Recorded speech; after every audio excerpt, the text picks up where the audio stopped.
சபை என்பது ஒரு முக்கியமான ஒன்று. ரட்சிக்கப்பட்ட யாவரையும் தேவன் எங்கே கொண்டு வந்து வைக்கிறார்னா சபைக்குள்ள கொண்டு வந்து வைக்கிறார். ஏன் சபைக்குள்ள கொண்டு வந்து வைக்கிறார்னா, வெளியே இருந்தோம் நமக்கு இந்த பாவமும் பழக்க வழக்கங்களும் நமக்கு நிறைய காரியங்களை கற்றுக் கொடுத்தது. அதை நம்ம பல வகையிலே நாம் கற்றுக்கொண்டோம். இங்கே கிறிஸ்துவுக்குள்ள வந்த உடனே தேவன் என்ன பண்றாருன்னா, இந்த ராஜ்யத்துக்குரிய காரியங்களை கற்றுக்கொள்ள வேண்டும் என்று தேவன் விரும்புகிறார். அந்த சபையில என்னன்னா ரொம்ப முக்கியமான ஒன்று, 5 விதமான ஊழியங்களை தேவன் ஏற்படுத்தி இருக்கிறார். இந்த சபைக்குள்ள கொண்டு வந்து வைத்த இந்த மனிதர்களை அவர்களை எக்யூப்மெண்ட் பண்றதுக்காக, அவர்களுக்கு போதிப்பதற்காக, அவர்களை எஜுகேஷன் பண்ணுவதற்காக, தன்னுடைய ராஜ்யத்தை குறித்து தேவன் எஜுகேஷன் பண்ணுவதற்காக சபையை வைத்திருக்கிறார். அப்போ எல்லாரும் ரட்சிக்கப்பட வேண்டும் என்பது தேவனுடைய சித்தம். அடுத்த வார்த்தை இப்படி சொல்லுது, சத்தியத்தை அறியவும் அவர் சித்தம் உள்ளவராய் இருக்கிறாராம். அப்போ ஒரு பகுதி பெரிய ஒரு ரட்சிப்பு உண்டாகிறது, அது இலவசமாக உண்டாகிறது. அது யாரால் என்றால் இயேசு கிறிஸ்துடைய கல்வாரி சிலுவையினால் அது நடக்கிறது. ரட்சிப்பு என்பது கிருபையினால் விசுவாசத்தை கொண்டு ரட்சிக்கப்பட்டீர்கள், இது உங்களால் உண்டானது அல்ல. அது பெரிய ரட்சிப்பு, பெரிய காரியம் நடக்குது. ஆனா எல்லாரும் சத்தியத்தை அறிகிற அறிவு என்பது இந்த சபைக்குள்ள கிரியை செய்கிற ஆவியானுடைய வேலை, போதிக்கிற வேலை. ஒரு போதகருடைய வேலை ஆவியானுடைய சத்தத்தை கேட்டு அந்த சத்தத்தை மக்களுக்கு சொல்லுகிற வேலை, அதை விவரித்து காமிக்கிற வேலை. அப்போ அந்த எஜுகேஷன் பண்றவர் என்னன்னா, ஆவியானவர் தான் சகல சத்தியத்துக்குள்ளும் நடத்துகிறவர். அப்போ இந்த எஜுகேஷன் பண்றப்போ, அவர் சொல்லி கொடுக்கிறப்போ எங்க இருக்கணும்னா சபையில இருக்கணும். சிலருடைய மென்டாலிட்டி எப்படி ஆயிப்போச்சுன்னா, சபைக்கு வரும்போது சரியான பிரசங்க நேரத்துக்கு உள்ள நுழைகிறவர்களா இருப்பாங்க. அது ஆரோக்கியமானது அல்ல. சபை ஆராதனை என்பது மிகப்பெரிய ஒரு கண்டென்ட் மாதிரிதான். அது ஆவியானவர் என்ன பண்ற, எங்க இருந்து ஸ்டார்ட் பண்றாருன்னா, அவர் ஆரம்ப ஜெபத்திலே ஸ்டார்ட் ஆயிடுறார். அப்பவே ஆண்டவர் பாடல்கள் சில சொல்லுவாங்க, பிரசங்க நேரத்தில் ஆண்டவர் பேசினாருன்னு சொல்றதை காட்டிலும் சிலங்க சொல்லுவாங்க, பாஸ்டர் ஜெபம் பண்ண ஆரம்ப ஜெபம் பண்ணும்போதே நான் நினைச்சிட்டு வந்த வசனத்தெல்லாம் சொன்னாரு. அது அப்படின்னா ஆவியானவர் எங்கிருந்து ஸ்டார்ட் பண்றாருன்னா, பிரசங்கத்திலிருந்து ஸ்டார்ட் பண்ணல, அவர் ஆராதனை ஒழுங்கிலிருந்து ஆரம்பத்திலிருந்தே அவர் ஸ்டார்ட் பண்றார். அப்ப ஆரம்ப ஜெபம் பண்ணும் போதே நம்ம அங்க இருக்கணும். அடுத்து பாடல்கள் சில நேரம் என்ன நினைக்கிறாங்கன்னா, பாடல்கள்லாம் முக்கியம் இல்லை அப்படின்னு நினைக்கிறாங்க. இயேசுவை அப்படி பாடும்போது நாம் விசுவாச அறிக்கை பண்ணுகிறோம். அது மாத்திரம் இல்ல, அப்படி பாடும்போதும் ஆவியானவர் அந்த வசனத்தை கொண்டு பேசுகிறவராக இருக்கிறார். போன வாரம் நான் ஒரு வீட்டில் உட்காந்து பைபிளை வாசிச்சு கொண்டிருந்தேன். ஆனா ஆவியானவரே எனக்கு ஒரு பாட்டை தந்தார். என்னுடைய சொந்த பாட்டு இல்லை, அது இன்னொருத்தர் பாடிய பாட்டு. யெகோவா தேவன் தாயானார், அந்த வார்த்தை மட்டும்தான் வந்துச்சு. அதுக்கப்புறம் அந்த பாட்டை போட்டு நான் ரொம்ப நேரம் கேட்டுக்கொண்டிருந்தேன். சில நேரங்கள்ல ஆவியானவர் பாட்டின் மூலியமாகவும் செயல்படுகிற தேவன். அப்படின்னா என்னன்னா, தன்னுடைய மக்களை அவர் எஜுகேஷன் பண்ண நினைக்கிறார்.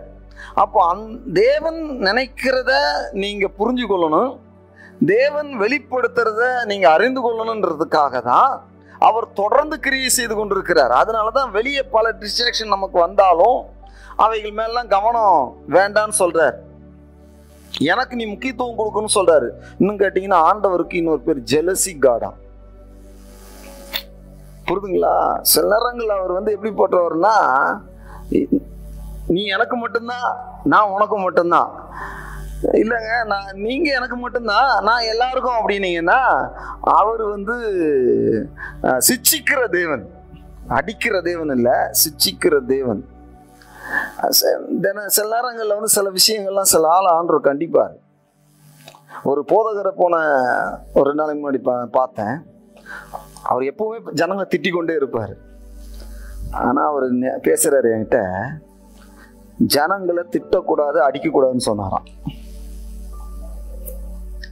ஜனங்களை எப்படி நடத்துன்னு ஒரு சில வசனங்கள்லாம் காமிச்சாரு பாருங்க. பழைய ஏற்பாட்டுல இருந்து எனக்கே ஆச்சரியமா இருந்துச்சு. அவர் நம்ம என்ன சொன்னாலும் கேட்க மாட்டார். அவர் இஸ்ரவேலுக்கு அவர்கள் மீறுதலை சொல்ல வேணாமா, அவர்களை கண்டிச்சு பேச வேண்டாமான்னு சொன்னவர். அப்ப ஆவியானவர் கொஞ்சம் நம்ம பொறுமையா இருக்கணும் சில விஷயத்துல. அது காலங்கள் ஆகும்போது தேவன் பேசுவார். அப்ப ஆவியானவர் ஒரு சில காரியங்களை என்ன செய்யறாருன்னா, சபைக்கு கற்றுக் கொடுப்பதற்கு அவர் உட்கார்ந்த உடனேயே நீங்க வரும்போதே சில தேவன் பேசுவார். சில சொல்லுவாங்க, பாஸ்டர் நாங்க நினைச்சுக்கிட்டே வந்தோம் பாஸ்டர், அதெல்லாம் நீங்க பேசுறீங்க பாஸ்டர், நான் வண்டியில வரும்போது பேசிட்டு வந்தோம் பாஸ்டர், அதெல்லாம் நீங்க அப்படின்னா அப்ப ஆவியானவர் எங்க இருந்து ஸ்டார்ட் பண்ணிட்டாருன்னு நினைக்கிறீங்க அந்த ஆராதனையை? நம்ம ஆராதனைக்கு வீட்டை விட்டு அவர் எப்பவுமே செயல்பட்டு கொண்டிருக்காரு நமக்குள்ள இருந்து. ஆனா அவர் எல்லா நேரங்களும் செயல்படுகிறவர். ஆனா சபைக்கு என்ன பண்றாருன்னா, அவர் கற்றுக் கொடுக்கிற தேவன், போதிக்கிறவர். இன்னும் கேட்டீங்கன்னா, ஒரு போதகர் போதிக்கிறத காட்டியும் ஆவியானவர் போதிக்கிற ஒரு போதனையை பார்த்திருக்கேன். ஒரு போதனையை கேட்டேன், கொஞ்ச நேரத்துல அதை ஆஃப் பண்ணிட்டேன். ஆனா ரொம்ப அருமையான வசனங்கள். அப்போ எனக்கு தெரிஞ்சது, இது ஆவியானவரால இவர் பேசல, இவர் தன்னுடைய நாலேஜிலிருந்து அவர் பேசுகிறார் என்பதை கண்டுபிடித்தேன். நேற்று ஒரு இடத்துல உட்கார்ந்து கேட்டுட்டு இருக்கும்போது இவருடைய நாலேஜ், இவருடைய அனுபவத்தை வைத்து இவர் பிரசங்கம் பண்ணுகிறாரே தவிர ஆவியானுடைய ஏவுதலினால், ஆவியானுடைய வெளிப்பாட்டினால் இவர் பேசல அப்படின்றத கண்டுபிடிச்சேன். உடனே ஆஃப் பண்ணிட்டேன். ஆனா அவர் எடுத்த வசனங்கள் எனக்கு பிடிச்ச வசனங்கள். அப்போ சில நேரங்களில் நம்ம நமக்கு எல்லா வசனமும் தெரியும் அப்படின்றதுல போதிக்கிறவர் ஆவியானவர். நம்ம என்ன போதிச்சாலும் ஆவியானவருக்கு அட்ஜஸ்ட் பண்ணுவார்னு அர்த்தம் கிடையாது. ஒரு போதகர், இப்ப நான் சபையின் போதகராக இருக்கிறேன், நான் போதிக்கலாமா? போதிக்கலாம். அதுல ஆவியானவர் உதவி செய்வார். ஆனா எல்லா நேரத்திலையும் என் இஷ்டப்படியே சபைக்கு போதிக்க முடியாது.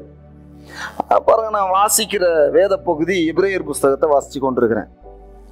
ஆனா எனக்கு கொடுத்த வசனம் மத்தேயு புஸ்தகத்திலிருந்து கொடுத்துருக்கிறார்.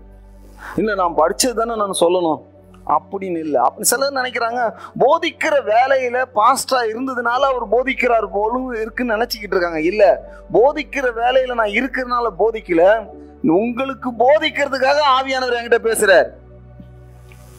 அதை புரிஞ்சுக்கணும். அப்போ சில வாழ்க்கையுடைய சில இடத்துக்கு போய் நம்ம கேள்வி கேட்போம், இது ஏன் நடந்துச்சு, ஏன் இப்படி நடக்குது, ஏன் இப்படி வருது எனக்கு அப்படின்னு கேட்டீங்கன்னா, அதுக்கு முன்னாடியே ஆவியானவர் பேசியிருப்பார். நம்ம அதை கேட்காம இருப்போம். ஒண்ணு அந்த இடத்துல இல்லாம இருப்போம். சபையில இங்க ஒரு செய்தி சொல்லப்படுகிறது. அது என்ன செய்தினா, பரலோகத்திலிருந்து ஒரு செய்தி அனுப்பப்பட்டிருக்கிறது. ஏன்னா பேதுரு சொல்லும்போது சொல்றாரு, பரலோகத்திலிருந்து அனுப்பப்பட்ட பரிசுத்த ஆவியினாலே உங்களுக்கு சுவிசேஷம் அறிவிக்கப்பட்டது. அப்போ சபைக்கும் சொல்லுகிற செய்தி பரலோகத்திலிருந்து அனுப்பப்பட்ட செய்தி. அது அந்த செய்தி சொல்லப்பட்டு கொண்டே இருக்கிறது. அது நீங்க 100 பேர் வந்தாலும் சரி, 50 பேர் வந்தாலும் சரி, ஒரே விதமான செய்தி தான். பவுல் சொல்லும்போது சொல்றாரு, அது எங்களுடைய வார்த்தை இல்ல, அது தேவனுடைய வார்த்தை. நீங்க சொல்றபடி கரெக்ட் தான், அது தேவனுடைய வார்த்தைன்றாரு. இன்னொரு அருமையான ஒரு வார்த்தை இருக்குது அப்போஸ்தலர் நடவடிக்கைகள். என்னன்னா, இயேசுடைய வசனத்தை எல்லாரும் கேட்டார்களாம். அப்போ இயேசுடைய வசனத்தை, இயேசு மரித்து உயிரோடு எழுந்து பிதாவுடைய வலது பக்கத்தில் இருந்து இருக்கிறாரு, பவுலுக்குள்ளே இருக்கிறாரு. ஆனா பேதுரு தான் ஸ்டார்ட் பண்ணது. ஆனா அவர்கள் கேட்ட செய்தி எல்லாம் எப்படி செய்தி கேட்டாங்கன்னா, இயேசுவே நேரடியாக வந்து பேசினாராம். அப்ப இயேசு இன்றைக்கும் நேரடியாக பேசுகிறவர். ஸ்ட்ரெச்சர் தான் வேற, வெளியே தோற்றம் வேற, உள்ள இருக்கிற இயேசு பேசுவார். எல்லாமே அப்படி கிடையாது. உள்ள இருந்து யார் பேசுறான்றதை கவனிக்கணும். இயேசு சொன்னாரு, வருத்தப்பட்டு பாரம் சுமக்கிறவர்களே நீங்கள் எல்லாரும் என்னிடத்தில் வாருங்கள், நான் உங்களுக்கு இளைப்பாறுதல் தருவேன் சொல்லிட்டாரு. அதுக்கப்புறம் என்ன சொல்றாருன்னா, என்னிடத்தில் வந்து நீங்கள் கற்றுக்கொள்ளுங்கள். அப்ப இயேசு இன்றைக்கும் கற்றுக் கொடுக்கிறவரா? கற்றுக் கொடுக்கிறவர். பேதுரு சொல்லும்போது சொல்றாரு, நீங்கள் புதிதாய் பிறந்த குழந்தையை போல கலங்கம் இல்லாத திருவசனமாகிய ஞானப்பாலின் மேல் நீங்கள் வாஞ்சியாக இருங்கள். அப்போ நீங்க வாஞ்சியா இருக்கணும், கற்றுக்கொள்ளணும். இயேசுவை பத்தி சொல்லும் போது, இயேசு அவர்தான் வார்த்தை, அவர்தான் தேவன். ஆனா அவரை பத்தி ஒரு தீர்க்க தரிசனம், காலையில அவர் எழுப்புகிறார், எனக்கு காலைதோறும் எழுப்பி கல்விமானி நாவை கொடுக்கிறாரு. நான் இன்னைக்கு என்ன செய்யணுன்றத பிதா எனக்குள்ள வெளிப்படுத்துறாரு அப்படின்றத இயேசுவை பற்றியதான ஒரு தீர்க்க தரிசனம் ஏசாயா புஸ்தகத்தில் இருக்குது. பவுல் திருச்சபையை கண்டிக்கும் போது ஒரு வார்த்தை சொல்லுகிறார். எபேசியர் புஸ்தகம் தான் இருக்கிறதுலே மிக இறையியல் அதிகமான ஒரு புஸ்தகம். அதுக்கு அடுத்தது கொலோசியர் புஸ்தகம். அந்த இறையியல் புஸ்தகத்துல பவுல் பிரசங்கம் பண்ணும்போது பல காரியங்களை அவர் பிரசங்கம் பண்ணுகிறார். தேவனை பற்றி, கிறிஸ்துவுக்குள்ளாக, இப்படி பல காரியங்களை பேசி கொண்டு வந்து சொல்றாரு. நீங்கள் இவ்விதமாக கிறிஸ்துவிடத்தில் நீங்கள் கற்றுக்கொள்ளவில்லையே. அப்ப யாருகிட்ட இருந்து அவர்கள் கற்றுக்கொண்டார்கள்? ஒரு சபை யாரிடத்திலிருந்து கற்றுக்கொள்கிறது? நம்ம பாஸ்டர் தானே, அதே வசனம் தானே எடுக்கிறாரு. அப்படி நீங்க பாத்தீங்கன்னா நீங்க சம்திங் மிஸ்ஸிங். நீங்கள் சிலவற்றை பெற்றுக்கொள்ள முடியாமல் போய்விடும். ஆனா ஆண்டவர் பவுல் சொல்லும்போது சொல்றாரு, நீங்கள் இவ்விதமாக கிறிஸ்துவிடத்தில் கற்றுக்கொள்ளவில்லை. அப்போனா இவர்கள் இந்த எபேசு சபையார் யாரிடத்திலிருந்து கற்றுக்கொண்டார்கள் என்றால் கிறிஸ்துவிடத்திலிருந்து, இயேசு கிறிஸ்துவிடத்திலிருந்து கற்றுக்கொண்டார்கள். அதனாலதான் அவர் சொல்றாரு, கிறிஸ்துவிடத்திலிருந்து நீங்கள் இப்படி கற்றுக்கொள்ளன்றார். அப்ப பவுலுக்கு யார் கற்றுக் கொடுத்தது? தேவனே கிறிஸ்துவுக்குள் அவனுக்குள்ள வெளிப்படுத்தினாராம் கிறிஸ்துவை. தேவனே, அப்போ தேவனே உள்ள வெளிப்படுத்தணுமா? அப்போ இயேசு சொன்னாரு, இடத்திலிருந்து கற்றுக்கொள்ளுங்கன்னாரு. பவுல் சொல்றாரு, இவ்விதமாக நீங்கள் கிறிஸ்துவை கற்றுக்கொள்ளவில்லையே அப்படின்னு சொல்றாரு. அடுத்தது இன்னொரு வசனம் சொல்றாரு கொலோசியர் புஸ்தகத்துல, நீங்க உங்களை மயக்கினவன் யார்? 3ஆம் அதிகாரத்துல பவுல் பேசுகிறார். நான் பிரசங்கம் பண்ணும்போது நீங்க எப்படி கலாத்தியர் புஸ்தகம் 3ஆம் அதிகாரத்துல இப்படி பேசுறேன்னு பாத்தீங்கன்னா, நான் பிரசங்கம் பண்ண வாசிமா அந்த வசனத்தை. புத்தி இல்லாத கலாத்தியரே, சத்தியத்துக்கு கீழ்ப்படியாகத்தக்கதாக போகத்தக்கதாக உங்களை மயக்கினவன் யார்? இயேசு கிறிஸ்து சிலுவையில் அறையப்பட்டவராக உங்களுடைய கண்களுக்கு முன் உங்களுக்கு முன்னாக வெளிப்படுத்தப்பட்டிருந்தாரே. அப்போ ஒரு பிரசங்கம், ஒரு செய்தி யாரை வெளிப்படுத்துகிறது என்றால் இயேசு கிறிஸ்துடைய சிலுவையில் அறையப்பட்டவரையும் உயிரோடு எழுந்தவரையும் அது வெளிப்படுத்துகிறது. அப்போ இந்த கலாத்தியர் சபைக்கு ஒரு பிரசங்கம் பண்ணும் போது அவர்களுக்குள்ளாக என்ன வெளிப்படுத்தப்பட்டது என்றால் கிறிஸ்துவை ஆவியானவர் வெளிப்படுத்தினார். எதை வெளிப்படுத்தினார் போட்டிருக்கு? சிலுவையை வெளிப்படுத்தினார். அப்ப ஆவியானவர் ஒரு சபைக்கு கொடுக்க வேண்டிய செய்தி என்ன செய்தியை தேவன் கொடுக்கிறார் அப்படி என்றால், முதல்ல பவுல் பேசும்போது இயேசு பேசினார் என்று பார்த்தோம். இயேசு சொல்லும்போது சொன்னார், இடத்திலிருந்து கற்றுக்கொள்ளுங்கன்னு சொன்னாரு. இப்போ பவுல் பேசும்போது ஆவியானவர் உள்ள இருந்து பேசுகிறார். அவர் யாரை வெளிப்படுத்துகிறார் என்றால் கிறிஸ்துவை சிலுவையில் அறையப்பட்டவராக பிரத்யட்சமாக அவருக்குள்ள வெளிப்படுத்தினார். ஏன் சபைக்குள்ள ஸ்திரமான ஜனங்கள், விசுவாசி இல்லை என்றால் இன்றைக்கு இந்த பவுல் கிறிஸ்துவை காண்பித்தது போல சபைக்குள்ளே காண்பிக்கப்படவில்லை. ஏன்னா பவுல் நான் பவுலை பெருசா பேசல, நான் கிறிஸ்துவை பெரிதாக பேசுகிறேன். பவுல் பிரசங்கம் பண்ணும்போது என்ன நடக்குன்னா, அவர்கள் யாரை பார்த்தாங்க? கிறிஸ்துவை பார்த்தார்கள், சிலுவையை பார்த்தார்கள். அந்த வசனத்தை மறுபடியும் நம்ம பார்ப்போம் பாருங்க. கலாத்தியர் புஸ்தகம் 3ஆம் அதிகாரம் 1ஆம் வசனம். உங்களை மயக்கினவன் யார்? இயேசு கிறிஸ்து சிலுவையில் அறையப்பட்டவராக. இயேசு எப்போது சிலுவையில் அறையப்பட்டார்? பவுல் இந்த ஊழியத்துக்கு வருவதற்கு முன்பதாக, கிட்டத்தட்ட ஒரு 20 வருடங்களுக்கு முன்பதாகவே இயேசு கிறிஸ்து சிலுவையில் அறையப்பட்டு அடக்கம் பண்ணப்பட்டு அவர் 3ஆம் நாள் உயிரோடு எழுந்தார். அப்பவே நடந்த ஒன்றை பவுல் சொல்லுகிறார், நான் இப்ப பிரசங்கம் பண்றேன். இப்ப பிரசங்கம் பண்ணும்போது என்ன நடக்குன்னா, அறையப்பட்டவரை உங்கள் கண்களுக்கு முன்பு பிரத்யட்சமாய் உங்களுக்குள்ளே வெளிப்படுத்தப்பட்டு இருந்தாரே. அப்போ பவுல் பேசும்போது யாரை வெளிப்படுத்தினார்? இயேசு கிறிஸ்துவை வெளிப்படுத்தினார்.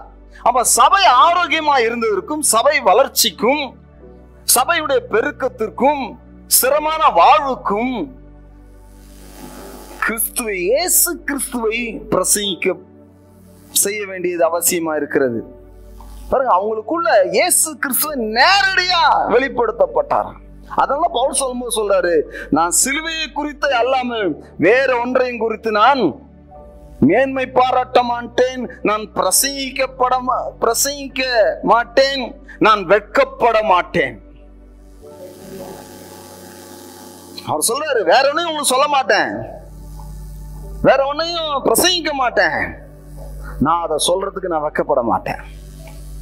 அப்படி என்றால் ஆவியானவர் இந்த ஊழியர்களுக்குள்ளாக இருந்து அதுக்குதான் வரங்களையும் அற்புத அடையாளங்களையும் கொடுப்பதற்கு கூட எதுக்காகனா, எல்லாம் கிறிஸ்துவுக்கு கீழ்ப்படிய வைப்பதற்காக, சுவிசேஷத்துக்கு கீழ்ப்படிய வைப்பதற்காக, தேவனுடைய ராஜ்யத்திலே அவர்களை பயன்படுத்தப்படுவதற்காக. இதுக்காகத்தான் இந்த சுவிசேஷம் அறிவிக்கப்பட்டு வருகிறது.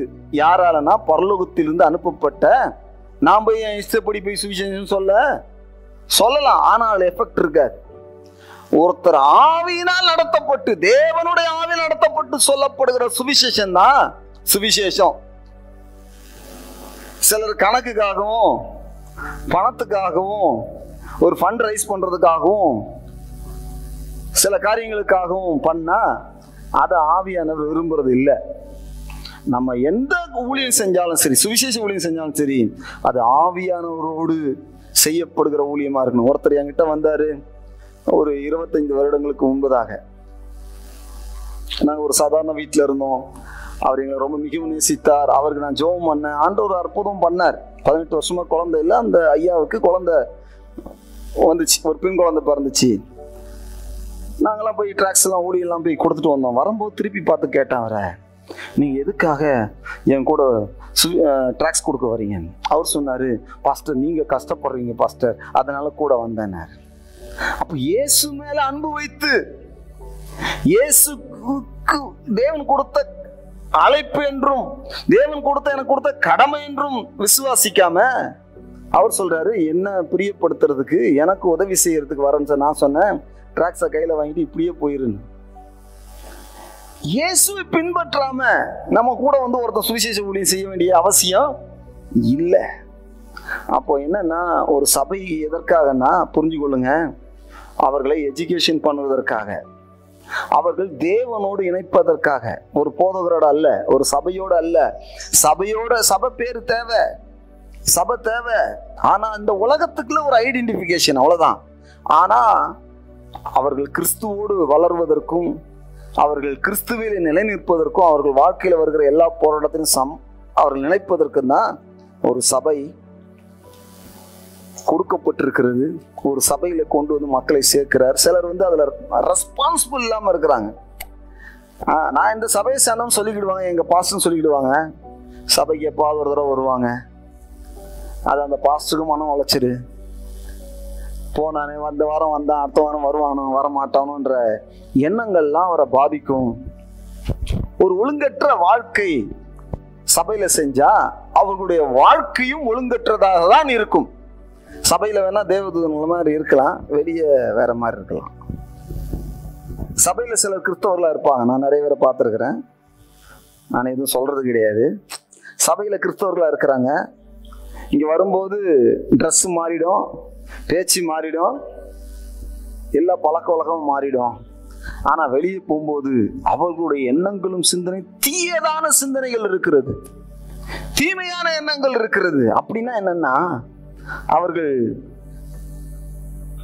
இன்னும் கிறிஸ்துவத்துல வரல. ஏன் அந்த மாற்றம் வரலன்னா, அவர்கள் இயேசுவிடத்தில் கற்றுக்கொள்ளவில்லை. அவர்கள் பரிசுத்த ஆவியினிடத்தில் இன்னும் கற்றுக்கொள்ளவில்லை. தேவனுடைய வார்த்தையை கற்றுக்கொள்ளவில்லை.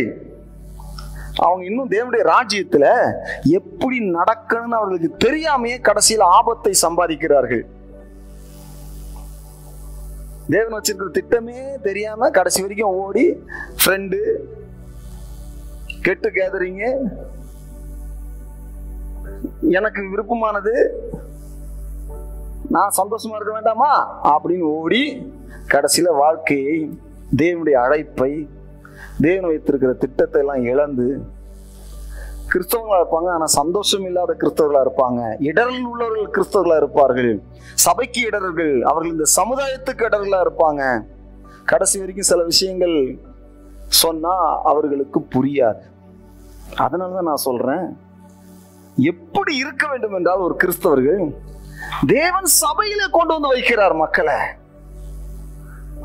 அதில் அவர்கள் நிலைத்திருக்கணும். சபை என்பது கிறிஸ்துவுடைய சரீரம். அந்த சரீரத்தில் இருந்து அந்த சரீரத்திலே ஒவ்வொரு அவையும் தனக்கு ஏற்ற விதமாக செயல்படுகிறது.